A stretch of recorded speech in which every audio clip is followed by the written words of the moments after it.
I think of the life of a miner who must work all his day underground, where his lamplight is all that will shine there, and it's dark and it's damp all around. It is 2 or 3 miles to the coal face, and the tunnel is jagged and low, but he cannot find work on the surface, so it's down in the mines he must go. Well, over the years, life in the coal mines has been well documented, and indeed the story of the miners has even been told in music and song as well. I'm delighted to say now we're joined by a former Eurovision winner, Charlie McGettigan, somebody who worked in the Origna power station himself for many years. And before we talk to Charlie about his career in the power station, we're going to have a couple of pieces of music, 2 very special pieces of music and song that Charlie is going to perform for us. Charlie, you're very welcome. The first piece of music, the first song we're going to hear is called Origna Coal, and it focuses in on the life of a miner called John Francis McGreevy. Give us a little bit of context and a little bit of history to this. I didn't know John Francis, but a friend of mine, John Mulligan, we've written songs together. John writes for the Roscommon Herald, and he's a great poet and has written several books. He's just a great friend of mine. But he was in the FCA with John Francis McGreevy way back, would have been in the 70s or 80s, around that time. But sadly, John Francis lost his life in the mines, and it had a very bad effect on John Mulligan, who sent me a poem or a series of verses about the whole thing and about John Francis's life and how he came to die in the mines, which is a very, very sad story. And he said, would I be able to make a song out of it? And so I did. And this was actually just finished yesterday, believe it or not. We would have been lucky to... So we have an exclusive premiere of it here. It's the first time I've ever sung it anyway, in front of anybody, and I'd be particularly nervous of you, John, because you know the story so well. Anyway, it goes like this.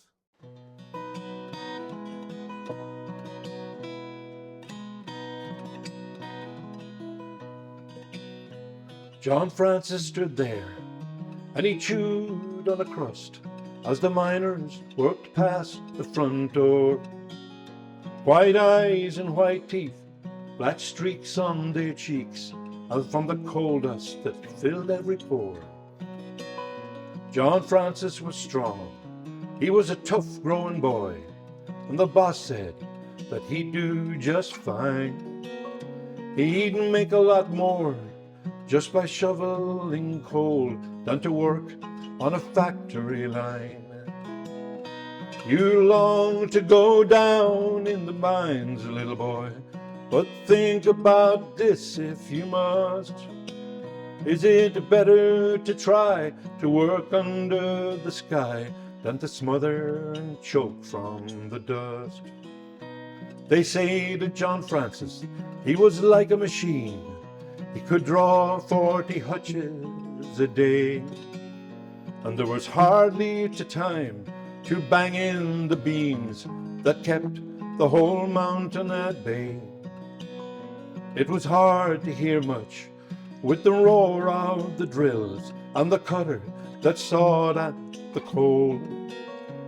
Then one old hand said that he felt a strange chill that put the fear of God in his soul.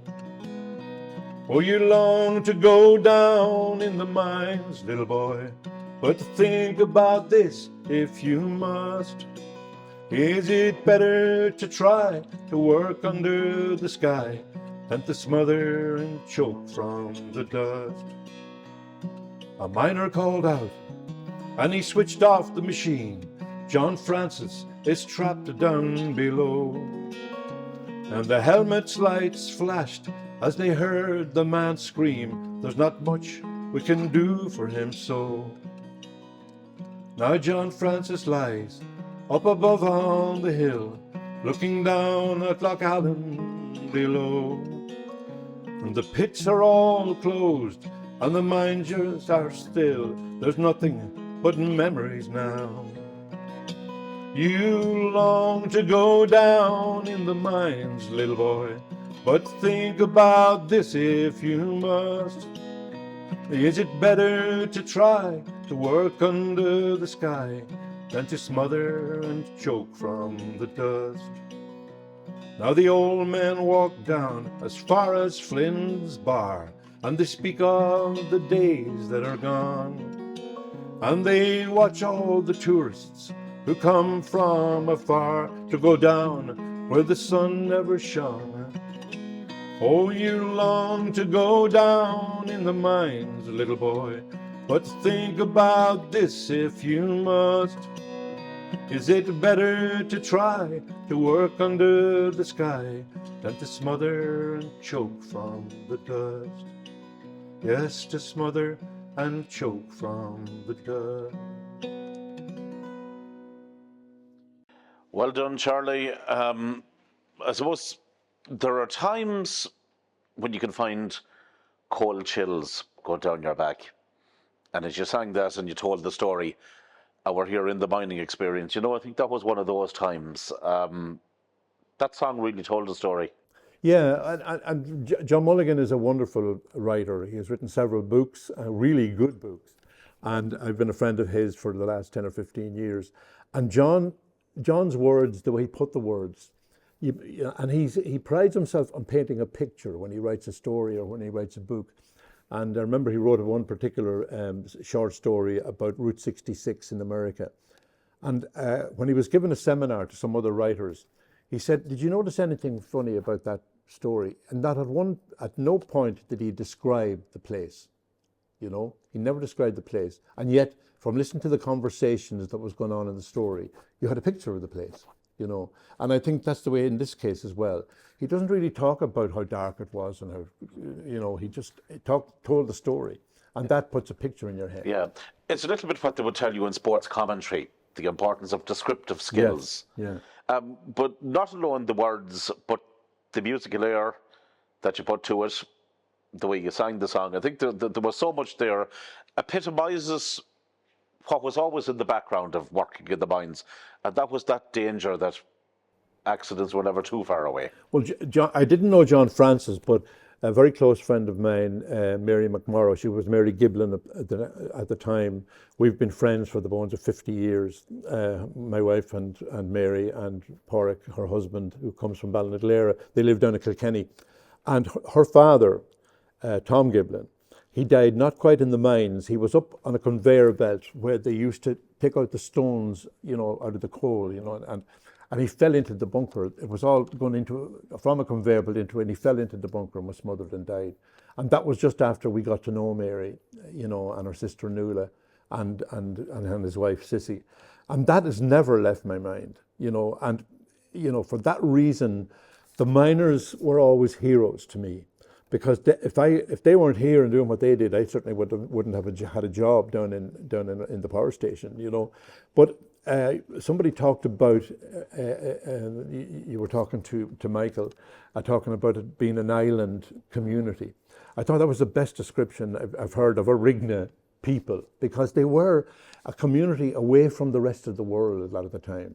And they would venture out on every second Saturday to Drumshanbo, and they would arrive in, and the town would be buzzing.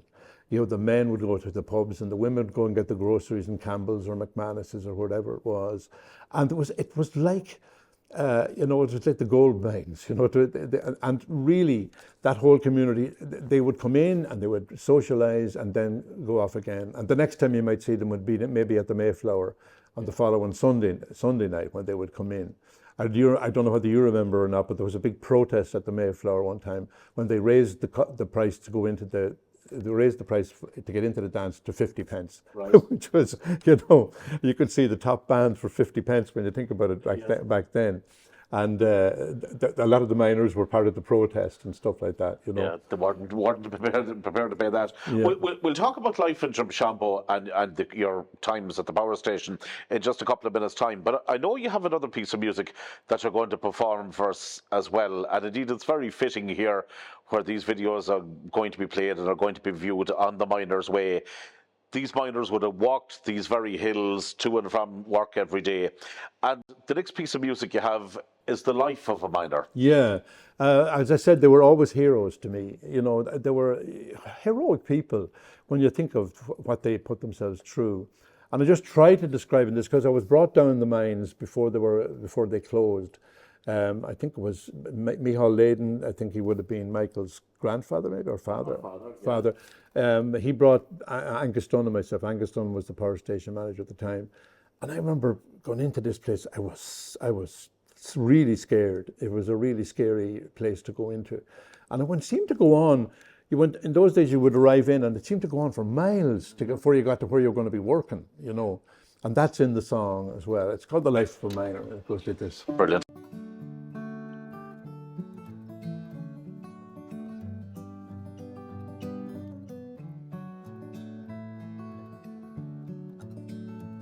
I think of the life of a miner who must work all his day underground, where his lamplight is all that will shine there, and it's dark and it's damp all around. It is 2 or 3 miles to the coal face, and the tunnel is jagged and low, but he cannot find work on the surface, so it's down in the mines he must go. Oh, I know he is proud to be a miner, and he's proud of the dust on his face, but it takes a brave man to go down there, down to that dark, damp place. He will tell you that he makes better wages, which is more than most people can say. But conditions are like the dark ages. With his life and his limbs he will pay. And he prays that his son and his daughter will grow up in a world that's more kind. And he hopes they will find something better than a sentence of life down the mines. Oh, I know he is proud to be a miner, and he's proud of the dust on his face, but it takes a brave man to go down there, down to that dark, damp place. You know it takes a brave man to go down there, down to that dark, damp place. Absolutely brilliant, ladies and gentlemen. Charlie McGettigan. And Charlie, when we think about the way the stories of the history of the mines have been preserved, I remember an album, a CD coming out a number of years ago of all mining songs on it. Just the name escapes me now at the moment. But isn't it great in many ways, you know, that the whole tradition of mining is kept alive through song and memories like this? Yeah, well, you know, when you think of people like Father Tynan, who was our parish priest for a while, and we were quite jealous when he was sent up to Erigna. But I worked with Father Tynan for years. A very funny man. He nothing seemed impossible to him, you know. And I wasn't surprised when the mining experience, you know, because really he would have been the catalyst for the whole thing happening. But I remember way back when we used to be, the community bought the Mayflower in Drumshanbo, and I was involved with them for 2 or 3 years fundraising. Would you believe it? We raised what it cost to buy. We raised that money in 1 year due to Father Tynan's efforts, but the two of us used to work together. And I remember he'd arrive up to me at lunchtime maybe, and he'd say, "There's a great act we could put on now." And I'd say, "Who's that?" The Drifters. And I'd say, "Oh yeah, I can get them for €4,000. And now I knew there were 3 different American drifters going around the country at the time, and one woman was controlling the whole thing, and they were going out for about £800. And I said to him, no, sure, they're only getting charging 800 every hour. Look, and he said, this isn't the ordinary drift. This is the American drifters, you know. Yeah. But he seemingly had been in Furban before he came to us. And there's a great story about him when he was in Furban. Again, nothing was impossible. He would be up fixing tiles on the roof of the church, and of course the pipe always, and the ash down the front of it. Down the jumper, yeah. But at one point, they used to have a big festival there around Furban every year, and he got this idea, I'm going to book Frank Sinatra. And of course everybody looked at him, oh yeah, sure, yeah, you know. But he rang up Frank Sinatra's agent in America, and you know, he said, I'm interested in booking Frank Sinatra here in Ireland. What do you think? Well, the guy said he got to have $10,000 in his account before we'd even consider talking about it, you know. And Father Frank, look here now, it's not a weekend night we're talking about, it's a midweek night. Thinking that it'd be much cheaper in a week. In a midweek night, you know. But you know, if it hadn't have been for Father Tynan, I wonder would all this that we have, and you know, this, and indeed the Miners' Way, where people are going to be watching this video for many years to come as well. He was a remarkable man, there was no doubt about that. You had the benefit of knowing him in Drumshanbo, but let's go back to the very start. And the fact Charlie McGettigan's arrival in this neck of the woods all had to do with the power station in Arigna. Am I right in saying that? I was working in Dublin in the ESB in Dublin, and I saw this ad come up on the notice board looking for a clerical officer for the Arigna mines, you know, for the Arigna power station. And I remember, yeah, that sounds good. And what really hooked me was there was a house going with the job, but you had to pay a rent for it, but it was a house.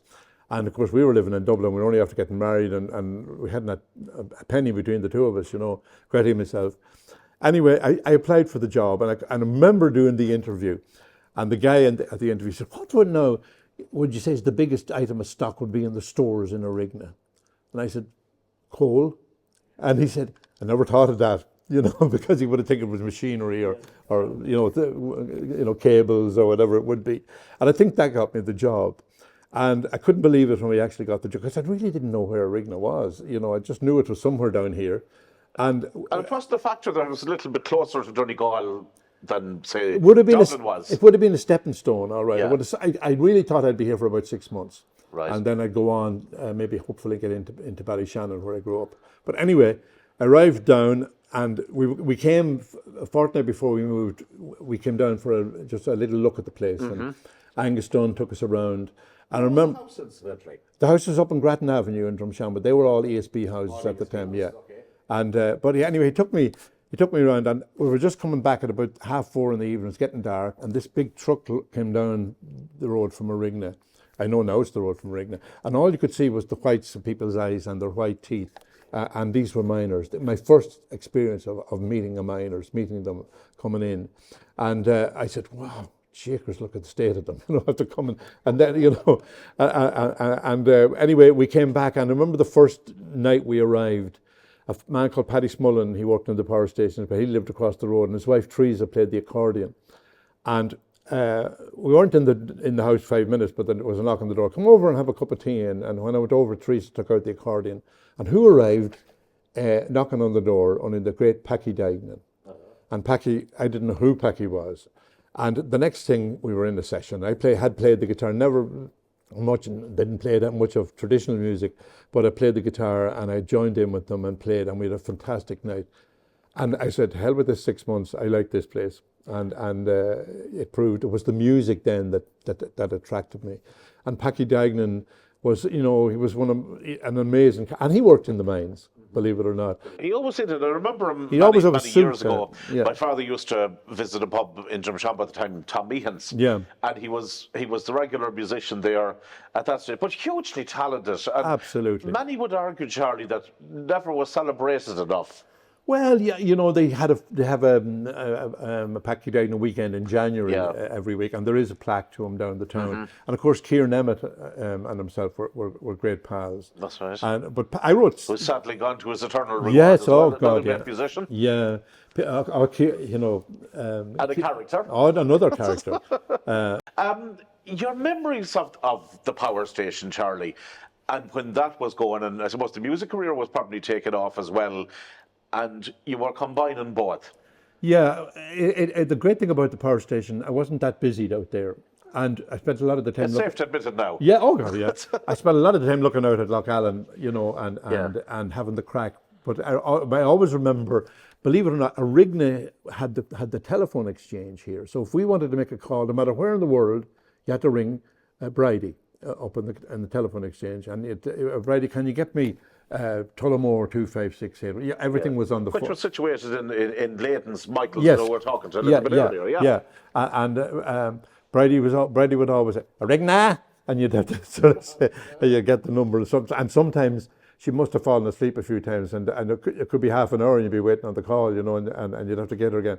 And what the rush on you, that kind of thing. And we'd Well, if I can tell you a great story that I actually heard today, and I think it's in the newspapers today, they were celebrating the telephone exchange, and there was a story where a fella somewhere down the south of the country rang a friend of his, and he was looking for a loan. Yeah. And he got put through with the telephone exchange, and when he asked his friend for the loan of money, he says, "Sorry, the line is bad, I can't hear you." He asked him the second time, he says, "Sorry, I can't hear you." He asked him the third time, "I can't make you out at all," he says. And with that, the lady operating the telephone exchange came in. She says, "I can hear him perfectly." The sound. The first guy answered back, "Well," he says, "you give him the tenner." And so Well, there was a famous story.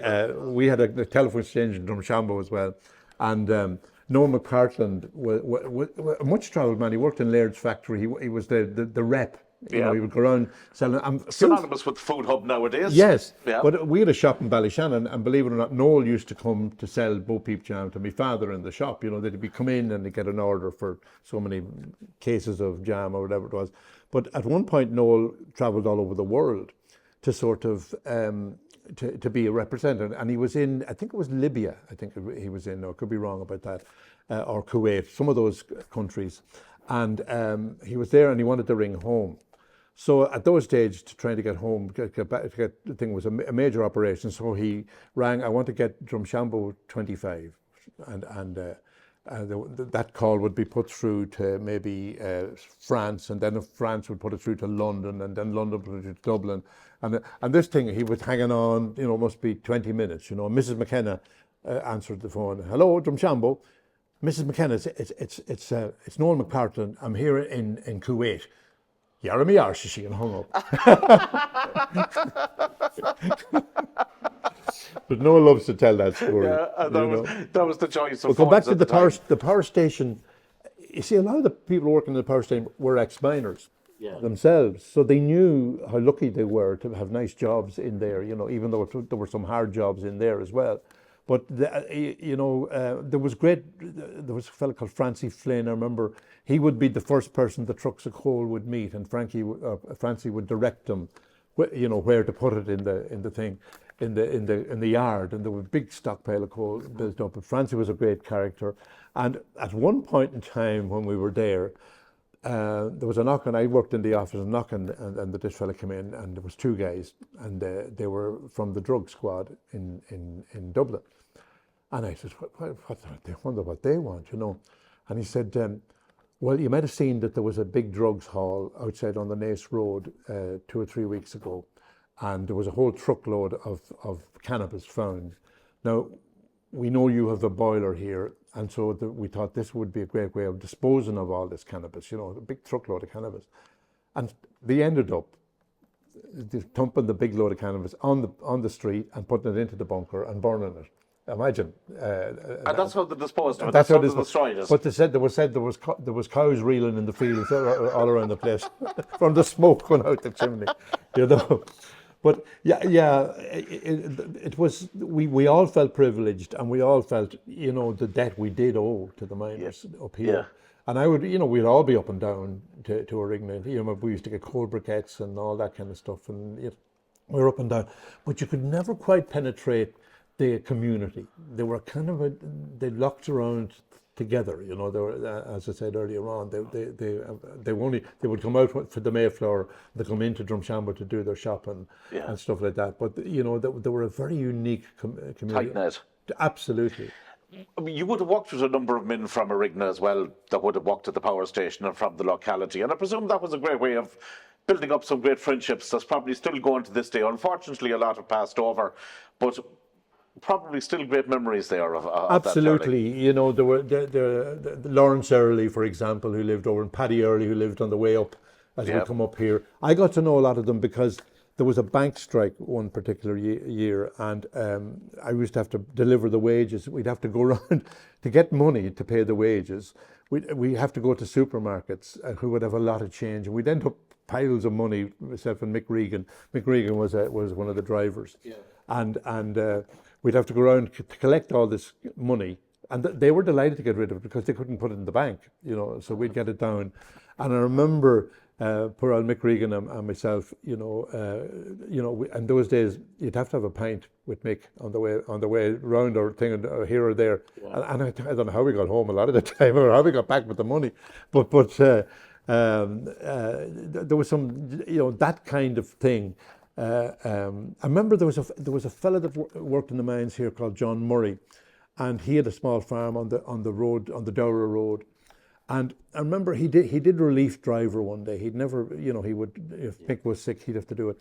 And he was bringing me around one of the days, and he said, "Do you know where I was yesterday?" And I said, "No." He said, "I was in Dublin." And I said, "Oh, very good." He said, "Yeah, I had to go to Ringsend Power Station, I had to drop some stuff there, and then I had to go out to Heaton McFerrin's on the Naas Road and collect the stuff." And I said, he said, "You know, I was never in Dublin before." And he was able to find his way because he had no preconceived idea that there was going to be traffic around. He was able to find his way, no problem. And no problem. No problem. And this was long before sat navs nothing like that. Yeah. What was it like, Charlie, after 1990 around the power station, when the mines closed? The pile of coal that was there, probably brought down from these mines, you could see it reducing and getting smaller every day.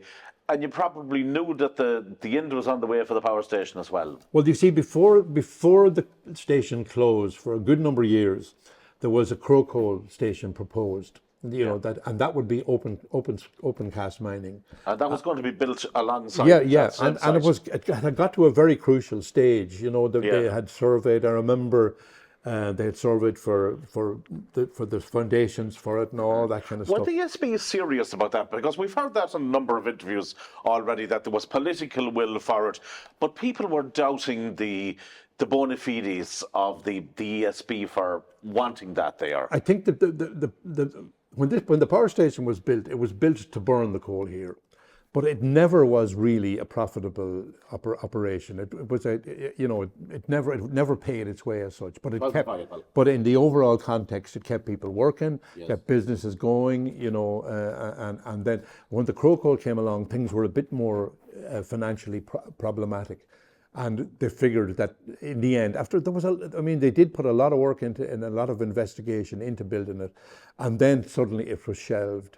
And there were protests. I remember going up to the Dáil, and we were all in the visitors part of the Dáil watching a debate. Donnacha O'Malley was debating, and he was the most expert man.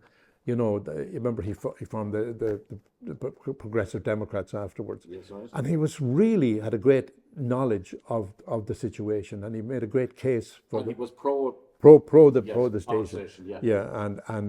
But eventually it got shelved, and of course there was panic everywhere because the miners were in the panic, and all of us were in the panic, and all the staff down there, and suddenly we all found ourselves in different places. I was lucky; I ended up being transferred to Ballyshannon, you know, which is my hometown, and was just about we were going to buy a. We had actually a deposit paid in the house to move there, Gretty, myself, and the kids. And I remember Ciara said, move back to Ballyshannon. I moved back to Ballyshannon because I was working there. I was driving up and down every day. From Drumshanbo. Yeah, and I remember Ciara, my daughter, saying, "I'm not going. I'm going to stay with the Cannings across the road. I'm not going to Ballyshannon." And we had very close to we had the deposit paid and everything, and didn't we win the Eurovision? And Gretty says, "Well, if I go down now, I'm going to be down there on my own, and I won't know anybody because it was a good while since we lived there," and that was the reason we never. So just the winning, it was the rock and roll kids. The rock and roll kids were the reason that you stayed in Drumshanbo. That we stayed in Drumshanbo. Right. Is it a decision, Charlie, you ever regretted not come back to Ballyshannon? No.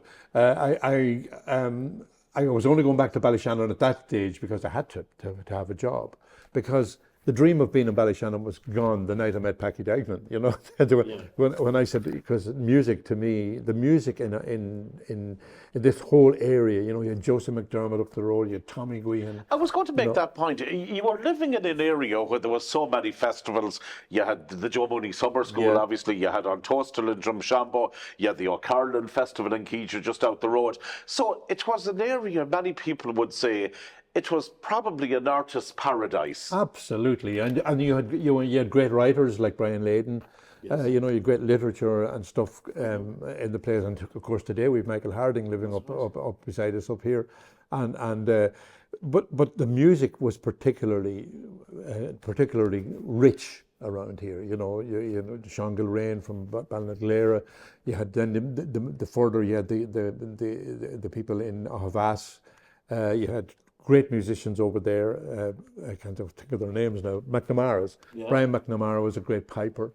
You know, so you know, I had a little band. We had a little band called She Beg, which was Tony McGowan, who was a teacher in the vocational school, and he played accordion, and Tommy Guihan. Former Leitrim County Board chairman in 1994. Yeah, the three of us, Tony and Tommy Guihan and myself, we had about 4 or 5 years of playing in the pubs and all around the place and stuff like that. And we used to go with the Wren Boys and all that kind of stuff. I mean, for me it was paradise. You know, I had no desire ever to move, and thankfully we won the Eurovision, or I would be gone. You know. So winning Eurovision, it must have been a serious time in your life. You were winning Eurovision in one hand. The power station where you had worked for so many years in Arigna was closing around about the same time. So sometimes, would you ever wonder, Charlie, that the stars almost were aligned to bring you this particular direction? I think so. You know, you know, people say you have a destiny. Yeah. And I think I was destined to be, you know, to be part of the community in Drumshanbo. And once you won the Eurovision, it was full-time music at that stage, I presume. We took a year at it. I took a year off work, and we toured all over Europe, Paul Harrington and myself, and had a great time, you know, and met an awful lot of we played all over the place, you know, a place I never even knew existed, you know. Because in those days, the video idea of putting a video up and that would be your promotion. You literally had to go to the television stations to get on the television. You know, you didn't send a video in like they do nowadays. You know, but all the time, I remember people in Drumshanbo would keep you grounded. I remember going into Conway's pub, and there was a fella called Peter Gilmartin. He worked in the power station as well. He had retired at this stage. And I walked into Conway's, and Peter said, "Oh, there's Charlie McGettigan now. The only time we ever see you now is on the television." And I said, "Oh, as a matter of fact, we're on the late show on Friday night." And he looked, I might watch it. You're never a messiah in your own town, but at the same time, again, a story I know I can share with you now. I can remember the night that you won the Eurovision, and the only time ever I've seen it happening, and it's a great local link to here, was if there was a big soccer match or whatever on, the big screen would come down in Flynn's Bar, as it was at the time. And back in 1994, the night that the Eurovision final was on, there was a 21st on down in the local. And in the middle of the 21st, there was a band playing or whatever. The band was silenced when it came to the results. And the big screen came down. And I swear to God, Charlie, you could have heard a pin drop when the voting was taking place. And the celebrations afterwards, when yourself and Paul won it with Rock and Roll Kids, it was very much on a par. It was strange probably that it happened. Now, obviously, Leitrim won Connacht in 94. That wasn't celebrated maybe in Arigna the same way as, say, the Eurovision success. And it reminded me in many ways of the World Cup that came later that summer in 94. And all those things happened at the one time. But you could have actually heard a pin drop. And you could really sense that, I suppose, sense of pride. And I can remember your homecoming on the Monday night back to Drumshanbo. I think it was back to, God rest him, Eugene McTiernan's, I think, he came on that Monday evening. But there's a funny story about that as well. When I didn't know there was going to be a reception or anything like that. We arrived at Ruski, and there were bonfires in Ruski, and I said, "What the hell is this all about?" And then there was a cavalcade of cars, and Noel Maguire would it be? Or Enda McGloin was driving, and what's his name? James Maguire. James Maguire was on the microphone, you see. And then come out and welcome the winner of the Eurovision Song Contest, Charlie McGettigan, you know. And he'd forget to turn off the microphone. See, he was an estate agent. Yes. And I'd, well, come out and welcome him. And then he turned to Enda. See that field over there, Enda? I got 20 grand for that last week. And it was all going out through the Just location. Oh, yeah. But and the reception, and my mum and dad were still alive at the time, and we were brought in a horse and trap in from the swimming pool into Drumshanbo, you know, and you know, it was a joyous time. Absolutely. But then when Leitrim won the Connacht final, you know, we were getting invited to all of the events that they were invited to. We were invited to, you know, and I remember particularly one at Christmas, we were in one of the big hotels in Dublin, and it was the night that Albert Reynolds was, he lost his seat, lost the Dáil, and he said, we ended up sitting at the same table. It was Tony McGowan and Phil and myself, and Albert Reynolds was sitting. I remember he arrived in late, and he sat down. He said, "I'm after coming from the Chamber of Horrors," he said, you know. And he got up and he made a speech for 40 minutes without a note or anything. Not like me looking for notes to sing a song, but he was, you know, and you got close to these people, you know. And of course, he had such a strong musical background himself, and in the promotions and everything with it.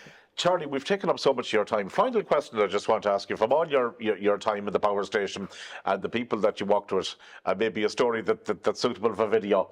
Any particular memory that sticks in your mind, a kind of a moment, maybe if you're out walking around Drumshanbo or whatever now, that your mind goes back to what happened on the shores of Lough Allen on a particular day? Yeah, well, there were. I mean, I suppose the story of Packy Dignan would have been, you know, he was the main character in our lives. And we used to, you know, what had happened, we used to go in and out for our lunch. You could take a break, you know, it was so short a distance. But Packy would always be at the bottom of the road there, you know, and with the hand up, and we'd bring him in, and he'd have a few pints. When we were having a lunch, he'd have and when we'd bring him back out again, and we'd drop him there, and he'd get one of the trucks, then would bring him up to the thing. And that was his daily routine. You know, but Packy, you know, he had some great sayings, and I remember he always immaculately dressed. You might remember, he always had a Fair Isle sweater and a two-piece suit on top of that, and he always wore a Coltis medal, a gold medal. And nobody ever knew what he got it for, but Coltis had presented him with this medal, and he was very proud of it. So he wore it every day, and I was in Drumsna one day, and there was a flute player there called the Butcher McLaughlin. I can't think of what his real name was. There used to be a session there on a Monday night, and I came up a couple of days later. I met Packy on the street, and I said, you know that medal you have, Packy, on your lapel? Yes, the Butcher McLaughlin is one just like it. Ah, says Packy, he bought it. So that was it. You know, great memories. Charlie, thank you for sharing some of those great memories of your times in the power station and, I suppose, life in Drumshanbo and the surrounding area here from, I suppose, the 70s up to the mid-90s. Really enjoyed it. Thank you so much indeed. Thanks. It's lovely to be here. I think of the life of the miner who must work all his day underground, where his lamplight is all that will shine there, and it's dark and it's damp all around. It is 2 or 3 miles to the coal face, and the tunnel is jagged and low, but he cannot find work on the surface, so it's down in the mines he must go.